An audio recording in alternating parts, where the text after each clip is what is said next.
Class में टोपरा और कौशाम्बी प्रयाग प्रशस्ति कौन किसने कहाँ से लाया इसका वर्णन किया था। और आप देखेंगे तो सिमेट्रिकल ढंग से मैं बताते आ रहा था कि कैसे मौर्य वंश के बाद फिर कण्व वंश तक एक ब्राह्मण साम्राज्य भी आया, ब्राह्मण राज भी आया, जिसमें पुष्यमित्र शुंग ने अंतिम मौर्य राजा को हरा करके वो बनते हैं। हालांकि इतिहास की घटना एक साथ नहीं होती है। पूरे भारत में, पूरे आर्यावर्त में एक जगह हर आदमी का राज्य नहीं था।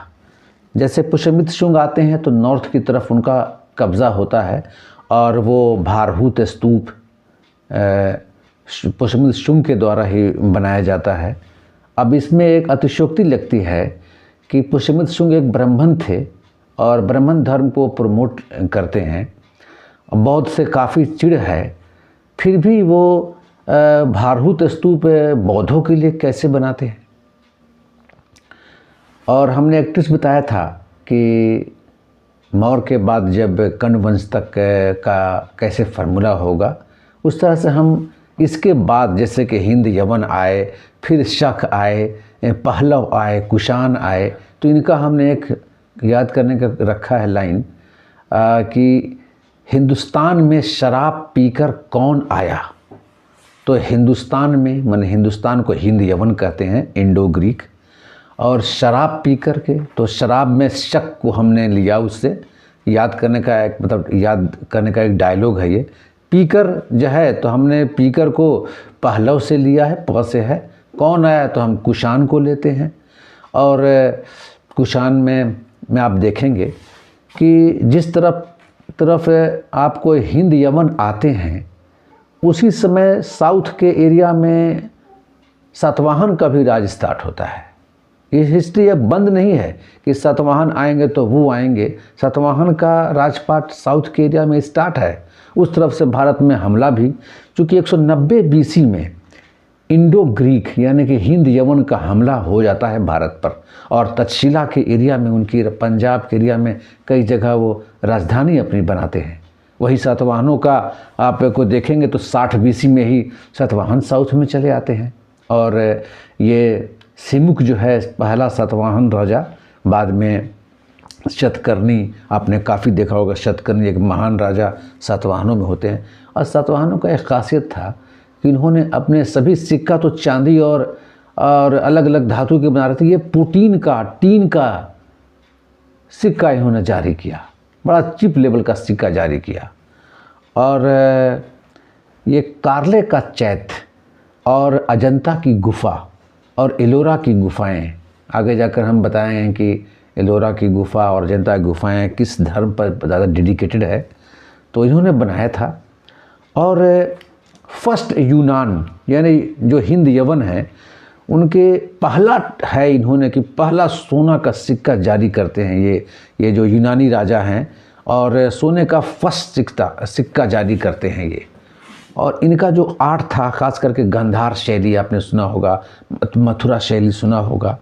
तो यूनानियों का ये एक क्या बोलते हैं कि हेलिस्टिक आर्ट, यानी गौतम बुद्धा को वो शो कराते हैं कैसा कि बिल्कुल गौतम बुद्ध जो तपस्या करके उनका बिल्कुल झज्झर पसली बच चुका है, उनका डिलापिडेटेड सिचुएशन है, एकदम भूख से पेट चप गया है, ये आर्ट दिखाता है रियली में। लेकिन वो जो होलिस्टिक आर्ट है यूनानियों का, वो गौतम बुद्ध का पिक्चर बनाते हैं तो बिल्कुल वैभव के साथ हट्टे कट्टे गौतम बुद्ध, और उनका होलिस्टिक बिल्कुल बाल घुंघरूले जैसे यूरोप के वो लोग होते थे, तो एक राजा की तरह उनको तपस्या करते हुए भी फोटो में दिखाया गया है।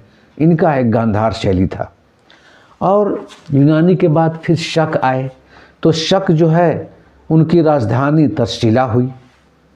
और शकों में प्रतापी राजा रुद्रदामन रहा। रुद्रदामन का जो राज है वो 130 से 50 ईस्वी में रहा। गौर करेंगे इसी टाइम में आपका सातवाहनों का भी राजपाट चल रहा है। और स्थानीय राजा कोई विक्रमादित्य है जो हराता है इन्हीं शकों को, तो वो क्या भाई, तो उनका स्टार्ट होता है कि ये विक्रमादित्य हुए, उपाधि ले लिया वो। इस तरह से 14 विक्रमादित्य का आगे जा कर के बयान होगा। और सुदर्शन झील जो मौर्यों द्वारा बनाया गया था, तो इसी रुद्रदामन के टाइम में सुदर्शन झील का मरम्मत होता है, उनका जीर्णोद्धार होता है। आप देख सकते हैं। उसके बाद पार्थियन आते हैं। हम हिंदुस्तान में शराब पी कर कौन आया, एक फार्मूला दिया है। उसके बाद उसके आता है कि पहलव आते हैं। पहलव या पार्थियाई, ये दरअसल ये आर जाति के लोग थे और ईरान से ये हमलावर हुए आए थे। 247 BC में ही आ गए हैं ये। अब बीच में गौर करेंगे कि बीच में जो है 190 में हिंद यवन आ गए हैं। तो अलग अलग क्षेत्रों पर, अलग अलग एरिया से, हर क्षेत्र में कुछ न कुछ किसी का कब्जा होते रहा है। एक साथ राजपाट किसी का नहीं है। और हिंदुस्तान ऐसे भी, जब मौर्य के बाद जो एक सेंट्रलाइज गवर्नमेंट था, एक केंद्रीकृत प्रशासन था, वो टूटता नज़र आता है भारत में। और छोटे छोटे राजा, और तब वो कहते हैं कि हम हैं महाराजा। यानी महाराजा का मतलब ही होता है कि कई राजा हैं उस एरिया में और अपने आप को सभी का प्रमुख मानते हैं। यानी मैनेजमेंट सिस्टम पर राज भी चलने लगा। अब देखेंगे आगे जा कर के कि गुप्ता पीरियड आएगा तो उसमें महाराजा धीराज का, सम्राट जो है महाराजा धीराज का आपको पदवी ले रहा है। मतलब है कि राजा बहुत हैं और उसमें सबसे सर्वश्रेष्ठ ये बने। मतलब अब केंद्रीकृत प्रशासन जो था मौर्यों की तरह, वो अब नहीं है भारत में।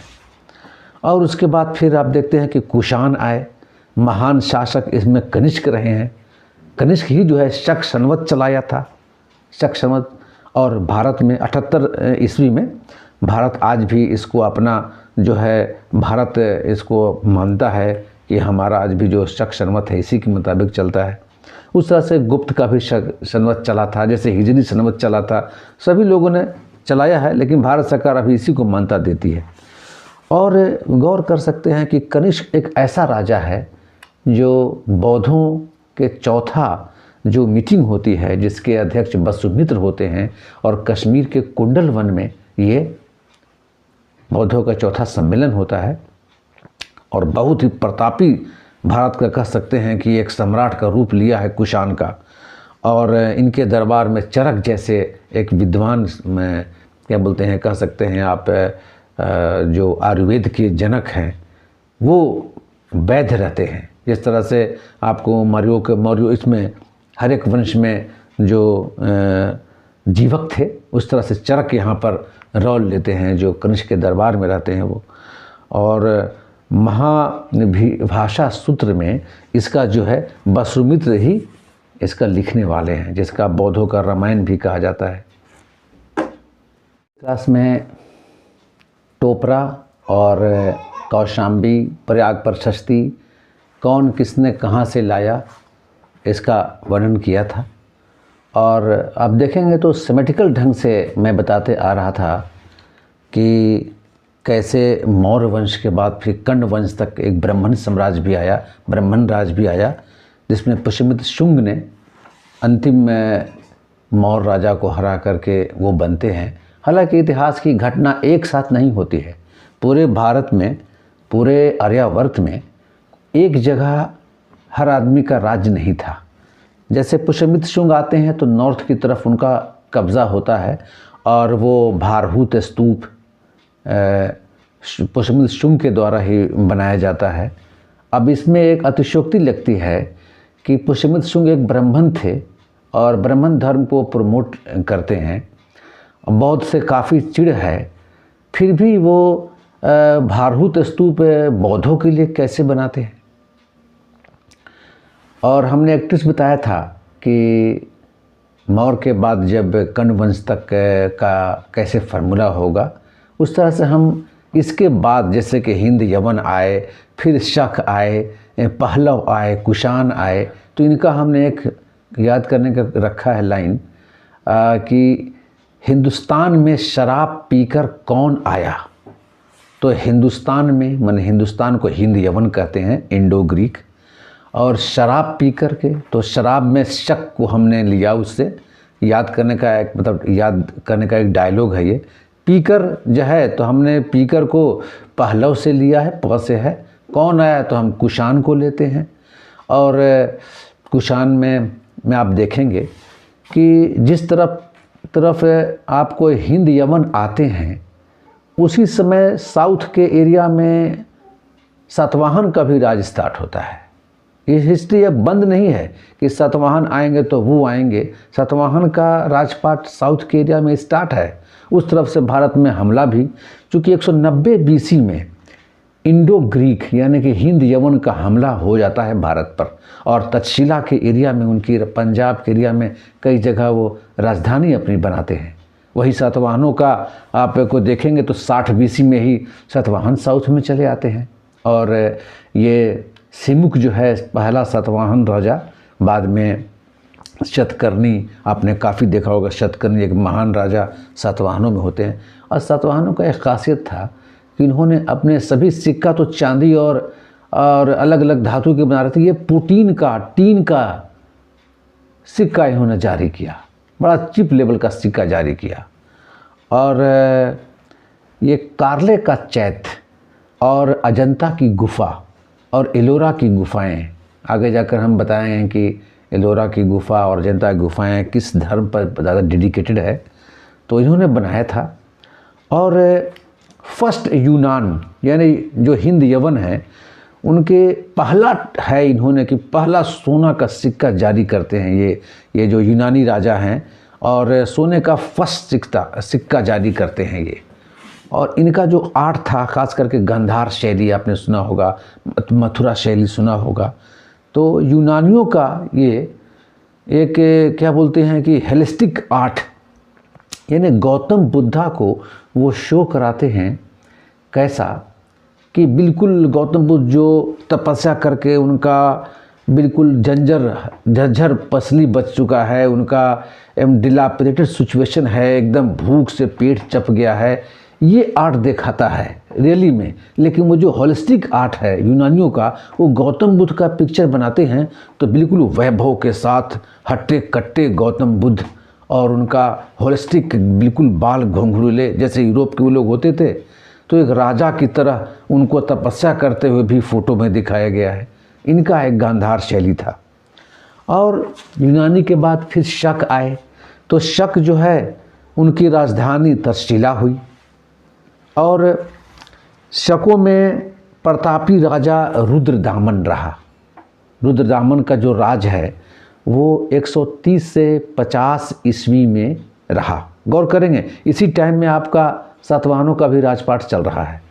और स्थानीय राजा कोई विक्रमादित्य है जो हराता है इन्हीं शकों को, तो वो क्या भाई, तो उनका स्टार्ट होता है कि ये विक्रमादित्य हुए, उपाधि ले लिया वो। इस तरह से 14 विक्रमादित्य का आगे जा कर के बयान होगा। और सुदर्शन झील जो मौर्यों द्वारा बनाया गया था, तो इसी रुद्रदामन के टाइम में सुदर्शन झील का मरम्मत होता है, उनका जीर्णोद्धार होता है। आप देख सकते हैं उसके बाद पार्थियन आते हैं। हम हिंदुस्तान में शराब पी कर कौन आया, एक फार्मूला दिया है। उसके बाद उसके आता है कि पहलव आते हैं, पहलव या पार्थियाई। ये दरअसल ये आर जाति के लोग थे और ईरान से ये हमलावर हुए आए थे। 247 BC में ही आ गए हैं ये। अब बीच में गौर करेंगे कि बीच में जो है 190 में हिंद यवन आ गए हैं। तो अलग अलग क्षेत्रों पर अलग अलग एरिया से हर क्षेत्र में कुछ न कुछ किसी का कब्ज़ा होते रहा है, एक साथ राजपाट किसी का नहीं है। और हिंदुस्तान ऐसे भी जब मौर्य के बाद जो एक सेंट्रलाइज गवर्नमेंट था, एक केंद्रीकृत प्रशासन था, वो टूटता नज़र आता है भारत में। और छोटे छोटे राजा, और तब वो कहते हैं कि हम हैं महाराजा। यानी महाराजा का मतलब ही होता है कि कई राजा हैं उस एरिया में और अपने आप को सभी का प्रमुख मानते हैं। यानी मैनेजमेंट सिस्टम पर राज भी चलने लगा।